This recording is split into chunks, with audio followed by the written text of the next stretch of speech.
আপনার নতুন ফোনের মাসিক কিস্তি দেওয়ার তারিখ আসলে কি বুকের ভেতরটা ধড়াস করে ওঠে? পাশের বাসার ভাবির নতুন নেকলেস দেখে আপনার স্ত্রীর দীর্ঘশ্বাস কি কানে বাজে? বাচ্চার স্কুলের বাড়তি ফি জোগাতে গিয়ে মাস শেষ হওয়ার আগেই পকেট খালি? যদি এই প্রশ্নগুলোর উত্তরে আপনার মাথা হ্যাঁ সূচক নড়ে, তাহলে আপনাকে স্বাগত। আপনি একটি গভীর চোরাবালিতে দাঁড়িয়ে আছেন, যা আপনাকে একটু একটু করে নিচের দিকে টেনে নিচ্ছে। কথাগুলো তেতো লাগছে তো? গায়ে লাগছে খুব। মনে হচ্ছে আপনার ব্যক্তিগত কোনো ঘায়ে নুন ছিটিয়ে দিচ্ছি, তাই না?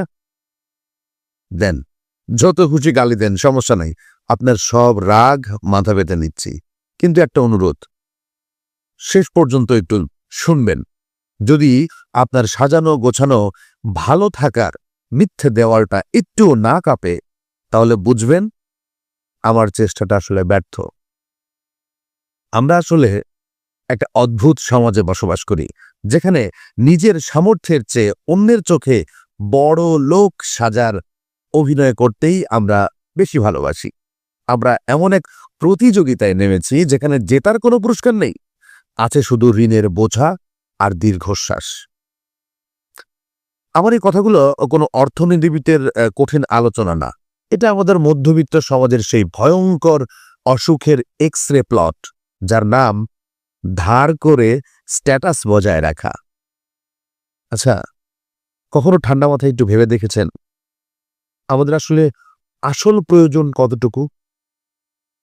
এমন একটা ফোন যা দিয়ে মোটামুটি ভালোভাবে কথা বলা যায়, ইন্টারনেট চলে, নাকি বাজারের সবচেয়ে দামি সেই ফোনটা যেটা হাতে থাকলে বন্ধুদের আড্ডায় একটা আলাদা ভাব পাওয়া যায়?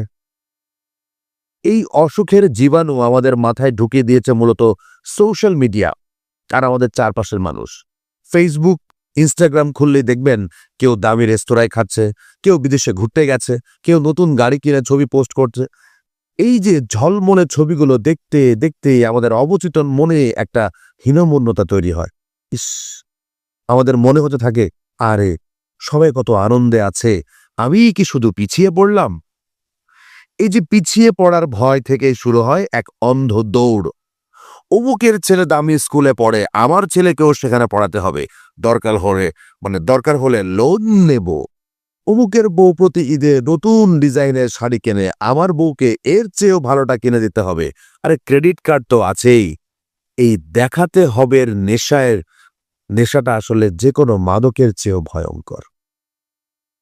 আর এই নেশার আগুনে ঘি ঢালে আমাদের আত্মীয় স্বজন আর বন্ধু বান্ধবরা। সিরিয়াসলি, কিরে এখনো পুরনো বাইক চালাচ্ছস? কিরে ভাবি তো দার্জিলিং ঘুরে এলো, তোরা কবে যাবি? এই সাধারণ প্রশ্নগুলোই আমাদের বুকে তীরের মতো এসে বেঁধে। এই চাপ সহ্য করতে না পেরেই একজন সাধারণ মানুষ, মধ্যবিত্ত মানুষ, ঋণের ফাঁদে পা দেয়। সে ভাবে এইটুকু বিলাসিতা তার পরিবারকে খুশি করবে, কিন্তু সে এইটা বোঝে না এটা খুশি নয়, এটা সর্বনাশের শুরু। ব্যাংক আর বিভিন্ন আর্থিক প্রতিষ্ঠানগুলো তো এই খেলার আসল শিকারী, আর আমরা হলাম তাদের সহজ শিকার। কেমনে জানেন? 0% ইন্টারেস্ট, এখনই কিনুন, পরে টাকা দিন, সহজ মাসিক কিস্তি।